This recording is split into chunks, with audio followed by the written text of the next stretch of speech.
Hello, everybody, and welcome to the Rise Above Justice Movement podcast. My name is Zachary Mallory, and I am the host of the Rise Above Justice Movement podcast and the founder of the Rise Above Justice Movement. Today, I will give a viewer discretion as advised due to the nature of the topics that we'll be discussing. Today, I am joined by Tara Teng.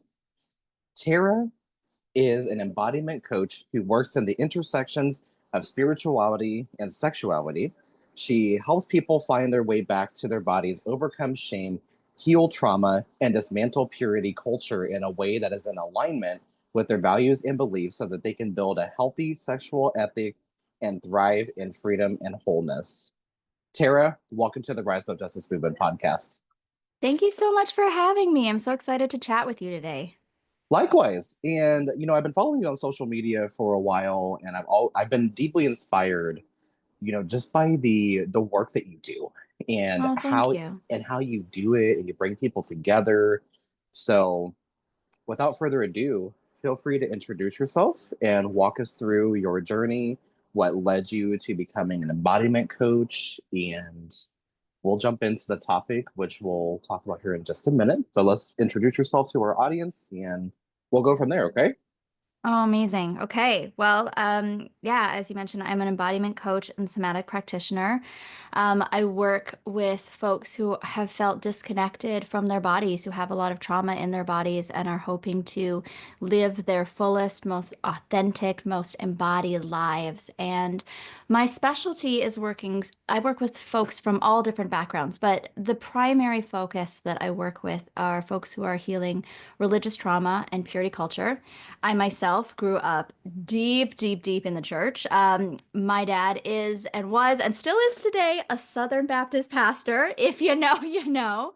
And as a person who is, biracial, mixed Asian, and I found out later in life in my 30s that I am queer. I was diagnosed when I was 12, 13 years old, and I have a permanent disability, physical disability in my body, recently diagnosed as neurodivergent. And so there's all of these intersections that I grew up with that just were not represented or talked about or given space for at all in any capacity in the very strict religious environment that I was raised in. I grew up in a small town. I love my small town, but there were a lot of restrictions and a lot of challenges to grow up in a deeply evangelical, fundamentalist, evangelical Southern Baptist kind of environment. I was homeschooled. So there was a lot of isolation that I was raised in, and it was really one way to be a human in the world today, and everything else is wrong. So much policing from within your community that all of a sudden, as a young person growing up developmentally in this kind of like high control religious environment, then you start turning that on yourself. You start wondering what's wrong with me. You start internalizing and digesting shame. You start seeing yourself as they preach in the Bible, like desperately wicked. And that does something to a person. That did such damage and harm to me. And so a lot of the folks that I work with now, we are in our adult years trying to figure out how do we rebuild the pieces of our lives together? How do we see ourselves from a place of wholeness? How do we integrate shame and all of the things that we were taught to feel bad about ourselves, often growing up or in the time that we spent in the church or in high control religion, learning how to integrate all of those parts of ourselves so that we can move forward and thrive in freedom and wholeness. So that's the work I do one to one with folks as a somatic practitioner. We work with trauma in the body. I help people move through the triggers that they have in their nervous systems because a lot of the time, folks that I work with have deconstructed a lot of this from an intellectual standpoint. We understand in our minds that the things that we were taught in church were really just for power and control, but those teachings still show up in our bodies. Those teachings still show up in our nervous systems. Those teachings still show up in the patterns and behaviors that we have in the way that we move about the world, in our relationships, in our jobs, and the things that we believe about ourselves, the way that we believe about others. And so it's finding a place where we can come back to the body, where we can learn how to listen to the body, where we can tune into our senses without feeling that that's going to lead us on some path to hell, but seeing that the body is good, that the body is wise, and giving ourselves the space to unravel all of the trauma that our body is holding on to so that we can move forward in a way that is healthy, that is safe, that is in alignment with the values and faiths that we live with now today moving forward. And we can start to build forward a world that we really deeply care about, that thrives on freedom and wholeness, not just for ourselves but for all people. And so that's the work that I'm doing one-to-one with folks now, and then creating community spaces where we can live that out with each other. You bring such powerful energy to every single aspect of every ounce of work that you do. Oh, thank you. And I admire your content because the way that you do it, it's like so decolonizing. And I love Mm, to see that. Which, yeah, you brought up like purity culture and like that yeah, modern evangelical Christian movement yeah, that emphasizes the sexual abstinence before marriage and the strict yeah, gender roles and, tied to your virginity. And like, there's so many like, there's a lot of things to debunk here, right? totally. And Yeah. let's do a deep dive, into what purity culture looked like for Mm, you, what you've yeah. seen, what you've experienced. And again, I want to give a viewer discretion as advised due to the Mm, nature of the topics going forward from this point in the episode. It can be a bit triggering to some people. yeah, Tara is an open book, but absolutely. we will jump right in, my friend. Okay. Okay. Yeah, absolutely. So, yeah, deep dive into what purity culture looked like historically. I mean, this is not anything new. We've seen iterations of this throughout history, truly. But in modern memory, we really saw a rise of purity culture in the 90s and 2000s as many of us were coming of age. Like I'm a 80s baby that was raised in the 90s and now I'm raising my own children now. And so I grew up at the height of like the True Love's Weights movement. I read, Joshua Harris's infamous book, I Kissed Dating Goodbye. I went to Bible camp every single summer that heavily preached abstinence and gave out purity rings. And so this really was just woven into the thread of evangelical culture in the 90s, 2000s. But beyond that, especially because we've never seen really a separation of church and state, this was woven into the thread of pop culture as a whole across the Western world. We saw people like the Jonas Brothers talking about virginity. We saw that was a really big piece of like Britney Spears and her pop culture rise and fall to fame, right? And so we were talking about sex or not having sex and the value of virginity specifically as a whole culture and society. And it became something that was really weaponized against all people, but specifically those of us who were born and assigned female at birth, like I was. The whole you have to wear a white dress when you get married. And, I liken a lot of what we lived with. Very similar to like the Bridgerton franchise, if you watch that on Netflix, there's this idea that the virtue has to do with the virginity of a young woman. And I literally had parents and mentors and pastors and peers all telling me that the best gift that I could give my future husband, mind you, I was like 11 at the time, but the best gift that I could give my future husband was my virginity. Not my intelligence, not my love, not my commitment, devotion, passion, the skills, talents, the things that I care about, the essence of who I am as a person. No, none of that mattered in the grand scheme of things. The most important thing was my virginity.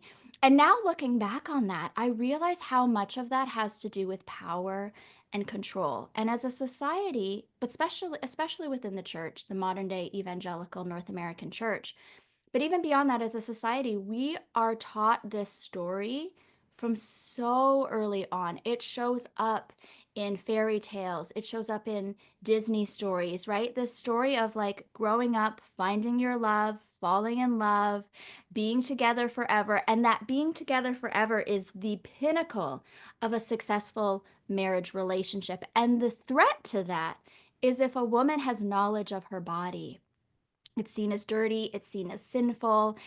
We hear stories of, oh, she's a nasty woman if she has that bodily autonomy or if she has knowledge of herself. And I work with folks now all the way up from their 20s to their 80s. And so often I'm working with folks who don't have the knowledge of their own bodies because this basic, comprehensive body literacy, sex education, and all the above was kept from us. It was kept from us. We were kept in the dark. We were taught that you have to cover your body, cover your shoulders, cover your neck, your collarbone, your legs, your belly button. All of these parts of your body are just so sexual that if a man were to see it, he would stumble into the depths of hell. So in order to take care of him and make sure that he can't control himself, so you have to now control him yourself as someone who was assigned female at birth.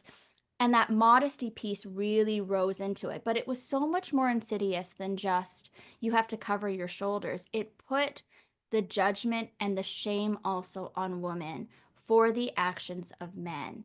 And so that lack of accountability is something that if we really were to follow that train down, it starts at the beginning of the funnel with something like purity culture and goes all the way down to the rates of sexual violence that we see and the widespread corruption that we see coming out in the evangelical church everywhere, where unfortunately, and again, going to reiterate that trigger warning that you so importantly shared at the beginning of this conversation, that the rates of sexual assault, of sexual misconduct, not just for within the greater church community, that's huge already, but for the leadership in the church of community, I'm not the only one to notice scandal after scandal after scandal. And the violence that is done, the harm that is done as a result is widespread because purity culture is grooming for rape culture. If you're not teaching people bodily autonomy, if you're teaching them just to shove it down, push it aside, push it into the shadows, we're not learning healthy sexual ethics. So not only is it doing so much damage on an individual level where we're inducing shame, we're putting judgment where judgment does not belong, we're telling most of the time young women that you have to cover up, that your body is sinful, that your natural human desires that just happen to start to arise during puberty, those are bad and you have to suppress them or else risk eternal damnation in hell. What does that do to a person that we don't get to develop as we're supposed to? Natural, normal human development. That has psychological damage. And then on a wider scale, not just the personal scale, on a wider scale, we're not teaching what healthy sexual ethics looks like. We're just telling people to be silent and shove it down and push it into the shadows, wait till marriage, maybe get married far too soon to definitely the wrong person, just so that you don't burn in lust in hell forever. And is a that just creates an entire problem where sexual violence can now thrive because we never talked about consent, we never talked about accountability, we never talked about mutual flourishing and mutual care, we never talked about the basis of comprehensive sexual education so that we know how to have healthy relationships, so that we know how to have safe relationships. So purity culture, in the name of upholding a lot of white supremacist Christian nationalist ideas, has come with it a whole host of problems. And so many of us are dealing with the fallout now today. Absolutely. And, I think what is one way that we can support, purity culture survivors? Because that's a survivor community within the survivor community, because that's something Mm-hmm. that, has such great trauma around that. What have you seen as an embodiment coach and help others overcome that trauma and, speak out against this? Because it leaves like very deep roots and it's Yeah, very deeply rooted in cultures all across the world, especially in like American culture and Canadian culture and just like in other aspects of the world too. But I've seen it absolutely. very heavily in the United States. I mean, Mm-hmm. we see it on TV, right? But Mm-hmm. what have you seen as an embodiment coach and how have you helped others overcome that trauma?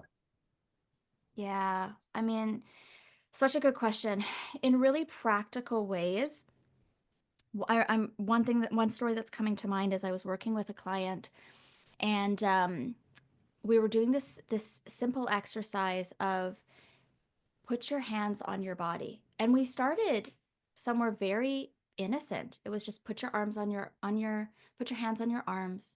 Can you put your hands on your thighs? Like just rest your body and put your hands down on your thighs. And that invitation in and of itself was triggering because the thighs had been so sexualized. You can't wear shorts. You have to cover them up. You have to, from the knee upwards, you have to cover, right? And so these triggers and this trauma shows up in such unexpected places a lot of the time. You're so right when you say the purity culture survivors are a survivor community within a survivor community, and it's one that it's very invisible a lot of the time.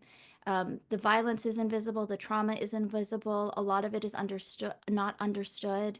And so we start by realizing that this is your body. This is your body. This is your body. And that counteracts the story that I was taught uh, coming of age in purity culture as a 10, 11, 12, 13-year-old young woman. I'm being told that my body doesn't belong to me.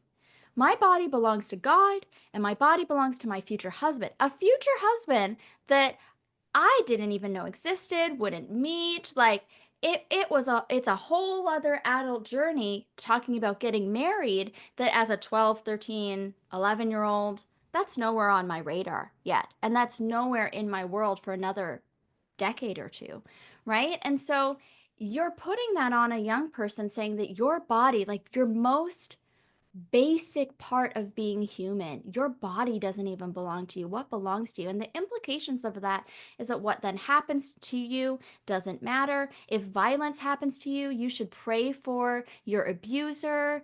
You just give it to God and let God deal with it. And it's the virtuous thing to just pray for them to come to some sort of accountability. You don't hold them accountable. You just pray for them to be accountable, right? And so it's institutionalizing submission, obedience, lack of autonomy, lack of voice.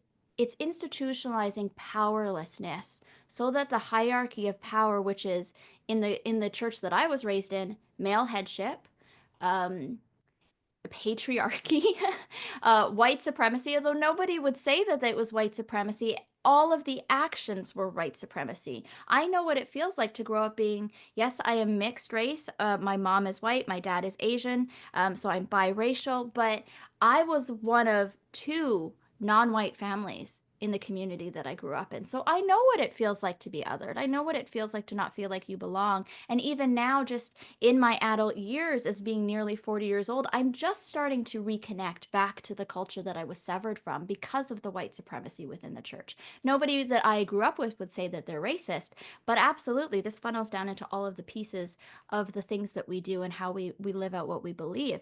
And so, for so many survivors of purity culture and religious trauma, we're doing this work of the home that we live in. We have to take apart brick by brick and inspect every single piece.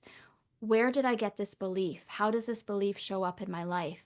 How does this belief change the way that I view my body, the bodies of other people, the value of other people, the value of myself? And we're inspecting it from all angles, every single brick of the home that we were raised in. And then we're trying to figure out, what do I do with the ones that I no longer align with? And what do I do with the ones that I do still align with? Or that I want to reclaim these parts of me that I was told were bad, these parts of me that I was told I needed to give to God, these parts of me that was told that I need to feel shame over. How do I now reintegrate these and reclaim these pieces of myself into my life so that I can move forward in a way that is honest, that is embodied, that is celebrating the humanity that they tried to strip from me? And so that's a lot of the work that we do one on one with the folks that I work with. And so much of it too is just learning how to reconnect back to my body.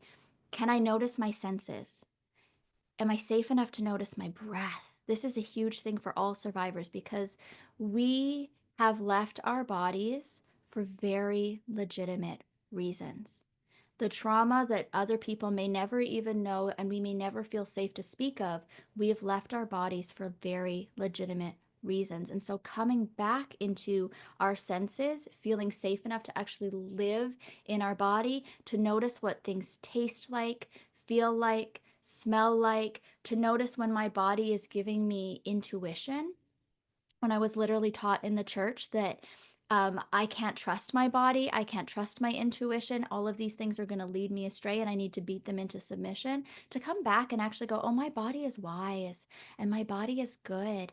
And that gut feeling that I get when I walk into a room and I can tell that somebody is not good for me, I can actually trust that. And it's not the devil trying to lead me astray. And I don't have to override it with my cognitive abilities, but I can listen to that even if it doesn't make sense, because after the fact, eventually it always makes sense. And so learning how to listen to the body and live in the body again takes small, intentional, slow movements that move me forward to reclaim safety and self trust within myself. And that's the work I do with people every day. And it takes a lot of attention. It takes a lot of practice, to It does. really get through to where you're trying to be in your own healing journey. Because we know for a fact that healing is not linear, it's Mm. complex. And it looks Mm-hmm. different Yes. for each person, and recognizing that and recognizing the true harm that these norms, Yeah. we have within our churches and within our communities, it actually does further harm than it does good. Yeah. Um, Oftentimes I've heard, from other survivors and, leaders within like the ex-evangelical movement, um, oftentimes purity culture is oftentimes referred to as similar to rape culture. Yeah. Mm-hmm. Can you talk about those differences and similarities between rape culture versus purity culture, and just kind of like look at those two perspectives and talk about like what they have in common and what they're also different? Yeah. Yeah, I mean, it's such an important parallel to make. Because rape culture and purity culture both ask the question, what did you do to deserve this? Rather than placing accountability on the perpetrator. And from the perspective that I live in now, how can we also ensure that the perpetrator has the healing that they need, as well as the survivor has the healing that they need, right? And so both purity culture and rape culture don't ask those questions. Both purity culture and rape culture are both saying, well, it's your fault. Um, what were you wearing? What place were you in?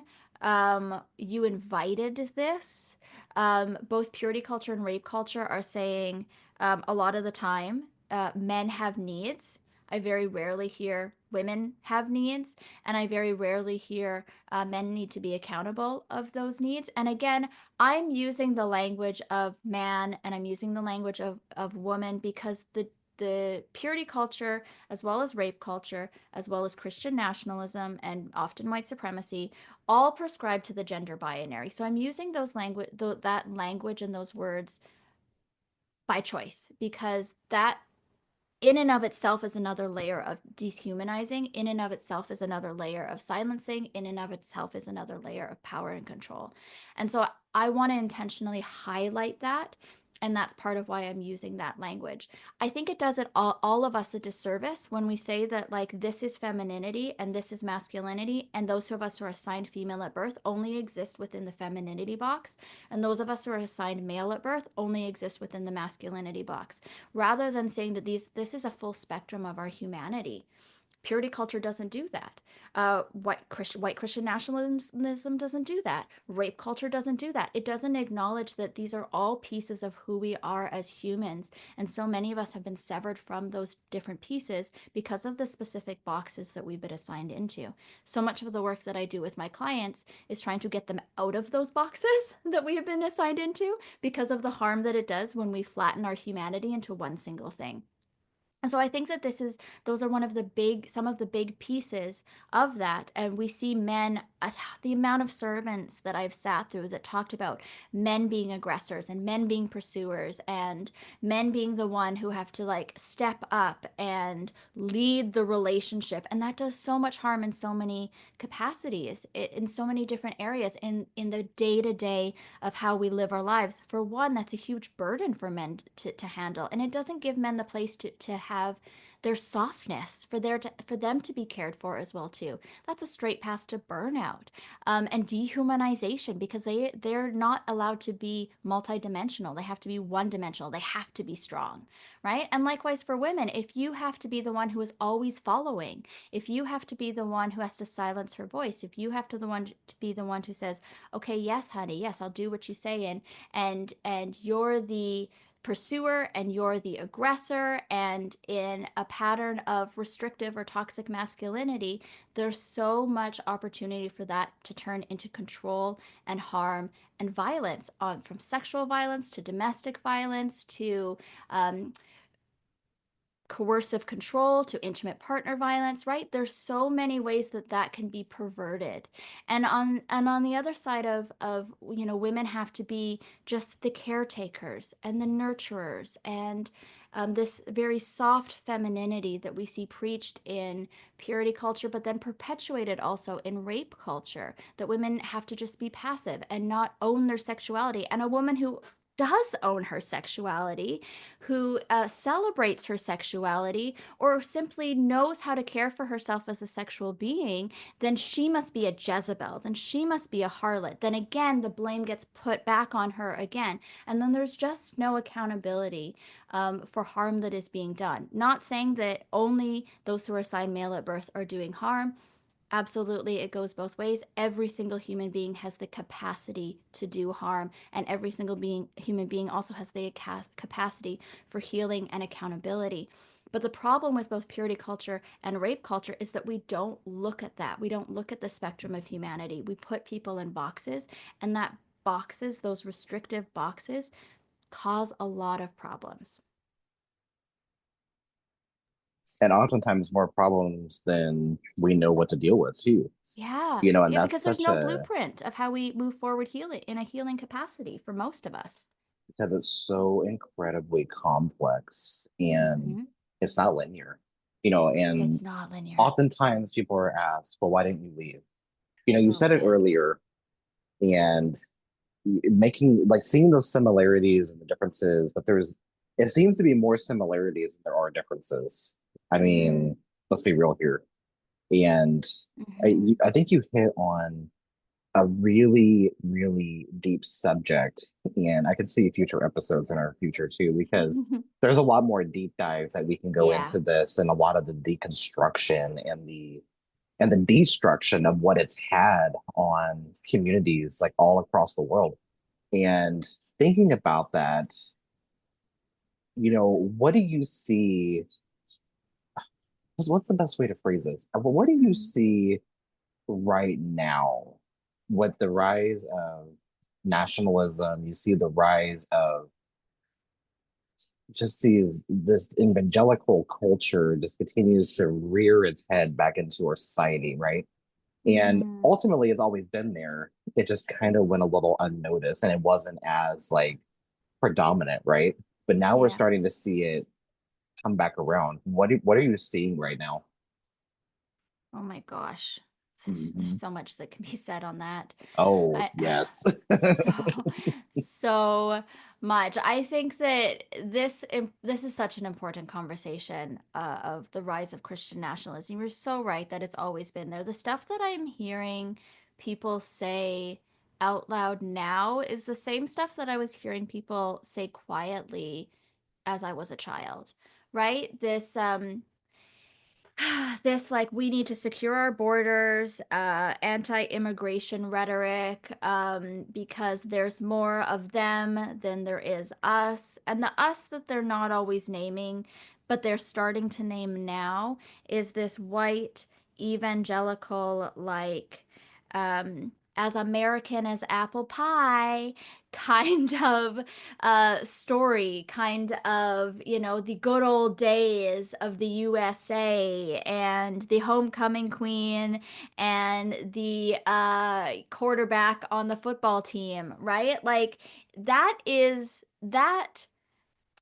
fantasy is so rooted in Christian nationalism, and it's so limiting for what North America actually really looks like. And Turtle Island, let's call it by its actual name, what Turtle Island actually looks like, which is what is known now by colonial North America, right? And so this isn't anything new. This is something that has been around forever. There's this idea that if we don't have strong borders, then too many immigrants will come in, and they're not from the countries that we want them.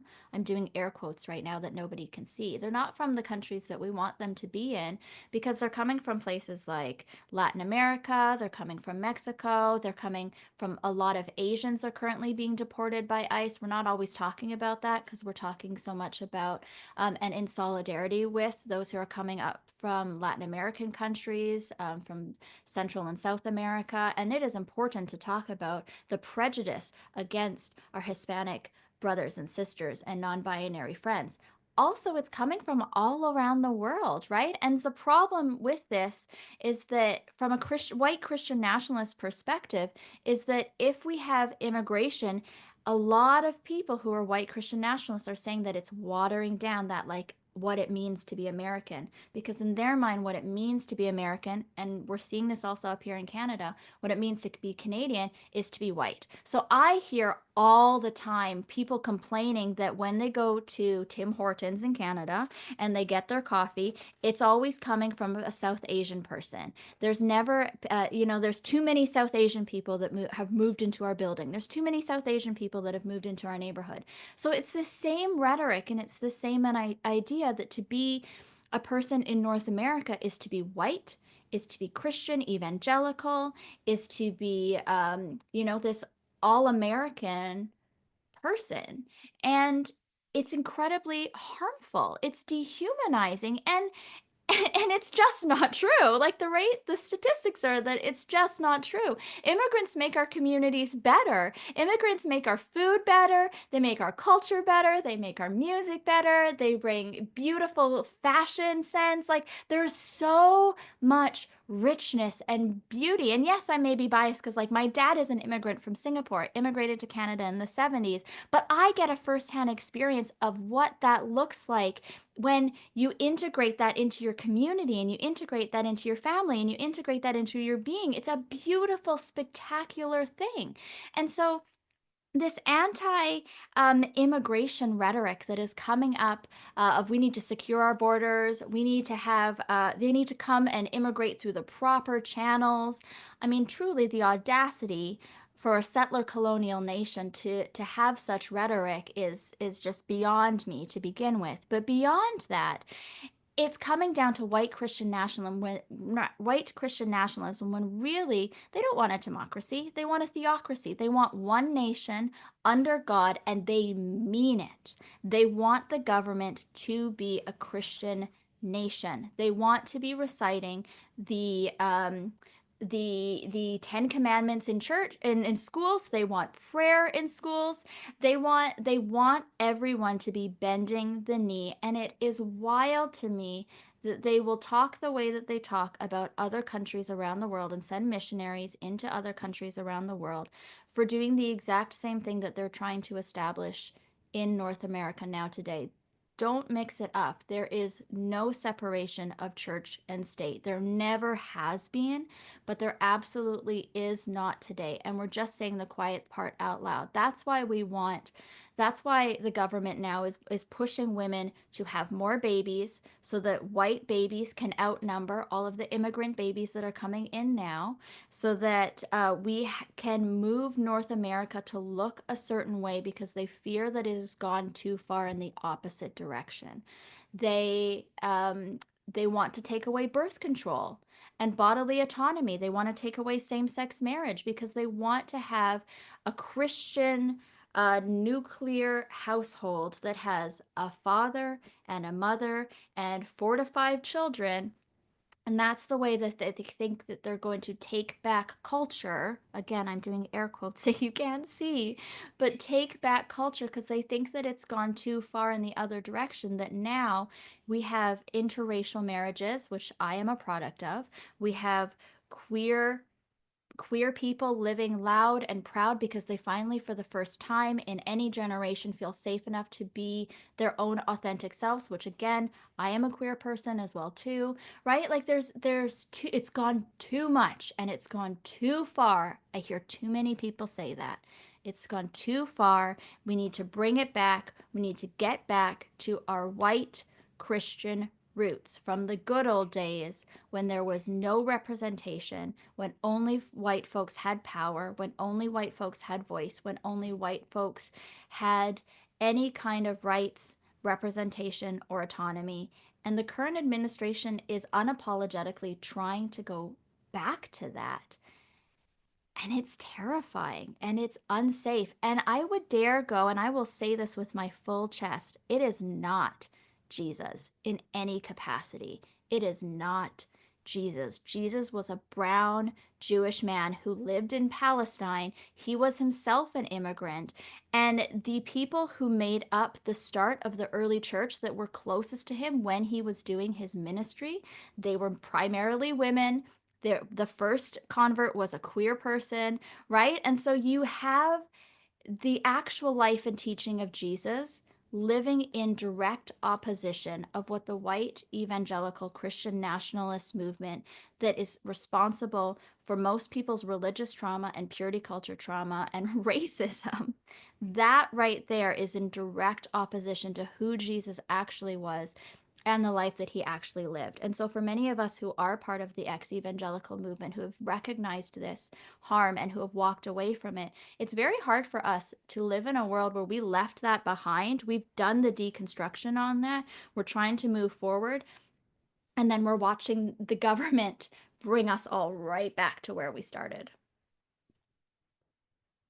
The number one rebuttal to purity culture is teaching about comprehensive sex education, where it talks about the sex, the pleasure, and the body in a healthy and Mm-hmm. accurate way, and does not promote the abstinence only. I mean, let's be real. We're talking about teenagers.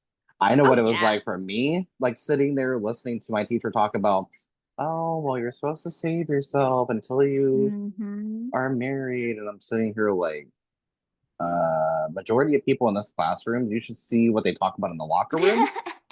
You should see Yeah. what they talk about at the parties that we go to. You Yeah. should see what they talk about behind, backstage at our dress rehearsals for our plays. Have you Totally. seen what these people do? Yeah, And you want totally. to sit here and talk about, oh, well, we need to make sure we, practice this and practice that. Let's be real. Let's call it exactly what it is. That birds and bees bullshit is not going to fly anymore. It's No. not. And you need to call it directly what it is. It needs to start young, and it Yeah, starts at home. If they're not going to learn it at school, they're not going to learn it at home. They're gonna get curious. They're going to absolutely. learn about it on television, or they're going to learn about it on, God forbid, social media. Totally. Yeah, no, um, absolutely. but that shame and the guilt that Mm-hmm. comes with purity culture is so deeply rooted within religion, and that the sexual shame and the leading to the difficulty with the dysfunction, the pain with the sexual desire, like there's Mm-hmm. so much that goes into that. And the process, essentially you establish your own values, Mm-hmm. and this goes into like the deconstruction and the healing aspect, but also the decolonization of Yeah. all of it, right? Because Yes. we are so ingrained in colonization is so beyond insane. And we're in 2025 and we're still having these conversations. And you said it earlier, like these are the conversations that we need to be having. But whenever these conversations are silenced because they want us to stay silent about these topics, it makes it really hard for people to seek support. Mm-hmm. It Finding that does. support system, and the support groups, and people that celebrate who you are, your experiences, and those people that validate your journey, Yeah. so and the harmful messaging also that goes into like purity culture too, like the harmful messaging that goes into that. And it's deeply rooted and deeply ingrained in the trauma Yeah. aspect. Yeah, it So is. walk us through a little more about what you've seen with like the prioritizing the patience and the self-compassion that you have in order to Mm. help others get to that same stage of healing. What is something that you share very often that you've seen as a common practice amongst other survivors? Like, is there something in common that works for the most amount of people that you work with? Does that make sense? Yeah, yeah, no, it absolutely does. I mean, again, to your point, that healing isn't linear and everyone's journey looks different, right? So if you're a person who's listening to this and maybe you're looking for support, you're looking for answers, you're saying, like, yes, I have religious trauma, I have purity culture trauma, I don't know how to move through it, and I need support, I'm looking for answers. I want to say to you specifically that your journey can look different than other people's journey, and to give yourself the compassion and the gentleness and the slowness. And I want to really highlight that slowness, because one of the things that I see happening most often is a client will come to me and they'll say, "How long will this take?" And, I'll be very transparent that sometimes I have people who will work with me. We always start with, like, I recommend, let's start working together for the first 3 months, and let's constantly reevaluate, and we're constantly checking in, and we're building that as a skill intentionally, because we never learned critical thinking skills when we grew up in high control religion. We were taught to listen and obey to those who were in authority over us. We weren't taught to question. And so what I do intentionally is we're working with folks every 3 months or so, and we check in what's working, what's not working. And sometimes folks come to me, and at the 3 month mark, they're like, "This has been amazing. I have gotten what I needed to get out of this, what I came here to work on. And I feel like I can trust myself enough to go on my own a little bit and fly on my own, knowing that I can always come back if I need to." Great. I love that for them. And sometimes people get, 3 months, 6 months, a year, and they're like, "I'm still discovering so much about myself. I'm uncovering layer after layer of healing and self-trust and owning my own autonomy and embracing my sexual liberation without shame and all of these things." And we just keep working together. Great. I love that for you too. Everybody's journey looks differently, is what I'm trying to say. And the timeline that it takes is different for everybody, but the slowness is one really important piece. And I think those of us who do work in therapeutic healing spaces, there's often this.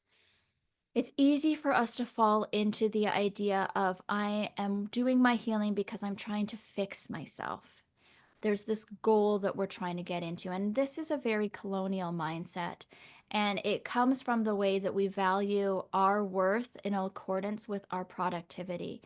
And I really want to challenge everybody to reconsider that mentality, that healing doesn't have to be productive. It can be slow, and it can come in the most unexpected ways. And when we learn to, instead of trying to fix myself and fix my body, I then just try to be with myself and be with my body.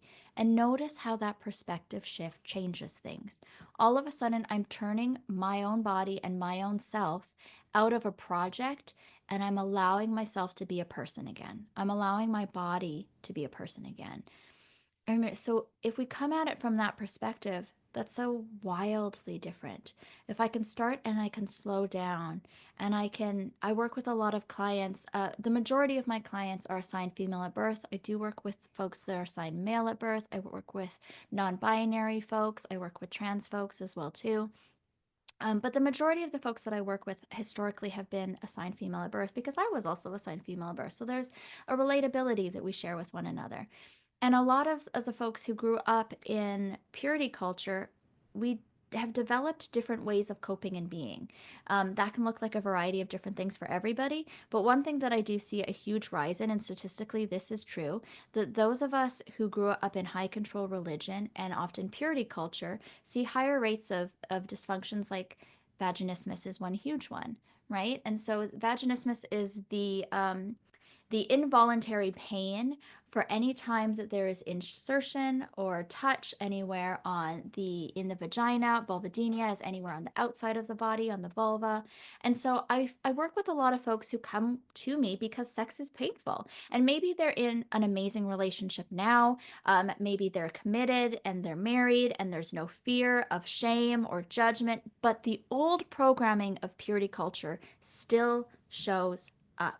Or maybe they aren't in a committed relationship, but they've done a lot of the deconstruction work and they're wanting to be able to move forward and celebrate their sexual debut, or just have a beautiful sexual relationship with who is now their partner. Or maybe they just want to go and have some casual sex and some great one night stands with dignity and safety and honoring themselves and honoring the partners that they're engaging with. Great, we love that for them.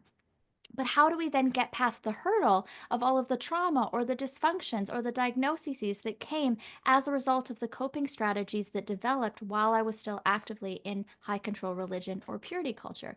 And so, for example, one of those examples is like vaginismus. And so, rather than trying to fix the problem or fix my body, can I be with my body? Can I be with myself? And so, one very simple practice that I love to lead my clients through that can apply to a condition such as this is, can you put your hand on your body? Can you cup the outside of your body? So, in this case, I'm going to use the proper anatomy and I'm going to say, can you cup the outside of your body, your genitals?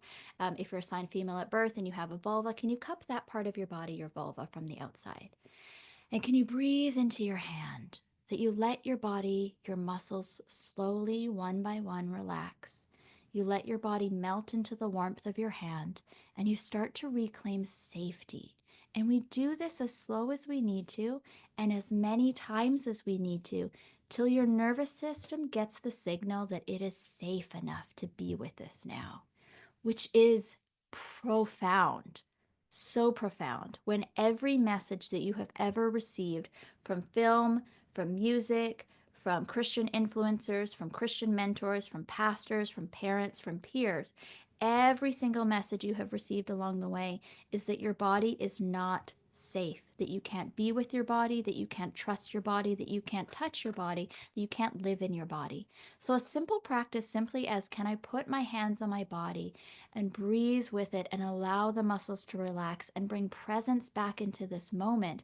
Doesn't matter what your anatomy is, doesn't matter what your sex was assigned at birth, doesn't matter who you are. This is a super powerful somatic practice to reclaim embodiment and signal safety now to my nervous system again. And exercises like that and work like that starts to then build the foundation of everything else that we can build upon it as we start to rebuild a healthy sexual ethic and values for the first time. Wow. I wow. I'm speechless because this is so incredibly healing, also listening to, because I've been like my own like religious trauma, and I'm a survivor of Mm, sexual assault and domestic violence, and hearing you do this is such a healing aspect. And I know a lot of others are going to resonate very deeply with everything that you're saying, everything that you're doing. And I just want to say thank you, first of all, mm, for coming onto the podcast today, but also giving us this like history lesson that they don't teach you, right? And totally. this is that educational piece. I sat down and talked with a lot of like leaders in like the sex ed space, and Mm, I have some episodes coming up here fairly soon that talk about what sex ed should really look like and what we should actually be learning. absolutely. So I think it's incredible. Keep doing Oh, the work thank that you. you're doing. And is there anything else that you'd like to share with our audience today? I know we're going to wrap up here in just a few, but is there Yeah. anything else that you would like to share? Oh man, I mean, I'm just so thankful that places like this exist. Thank you so much for creating this kind of a space where you're having these really important conversations that are not widely being had, and to give people, often survivors. I mean, I know that your community is primarily survivors, and to give survivors the space to get this kind of information, but also to see that hope is possible. And I really hope that that's what people are leaving this conversation with today. I want them to feel everything that I do in my work is, yes, looking at the dynamics of power and control in our world, but more than anything, my goal is to help people feel less alone. And so, if we have accomplished that today with our conversation, we've done the work that we set out to do. I want people to feel less alone. I want the people to find hope. Hope is what sustains us in the midst of days like this. Hope is what sustains us in the midst of our healing work, but also in the midst of our activist work. And both things go hand in hand. We don't have individual personal liberation without collective liberation. All of these things are intertwined. And so I'm so grateful for the space that you have so beautifully created and that you have invited us into. And I really hope that those of us who are listening today, that spark of hope you will carry with you as you continue to move forward. Get curious about what your body is holding on to. Get curious of the wisdom that your body wants to share with you. Get curious of all of the ways that not only in your own lived experience and your personal life you have been severed from your humanity, but how has our culture and a society and the policies that we interact with on a day-to-day basis severed us from our humanity, and how do we get back to that? Because that's the piece where we reclaim our embodiment, is when we reclaim our humanity. When you see yourself as human again, when you see your body as human again, and you see each other as human again, that the humanity in me recognizes the humanity in you, and that's the way we move forward together. Absolutely. You said a key word. That's how we move forward. Keyword is Mm-hmm. forward, Forward. together as Yes. survivors, as advocates. Again, thank you so much for coming on the podcast today. I greatly appreciate you beyond belief. You know that. Mm. And I look forward to future collaborations because this is one of many conversations that we can have and do these deep dives into these conversations. And this doesn't even go to like scratch on the surface because there's Oh, so yeah. much more We to could go so much deeper, and I'm sure we will. So, yeah, thank you. The appreciation is so mutual. absolutely. You take care of yourself, okay? Thank you so much for coming on the podcast today. Talk soon. Bye. Thank you.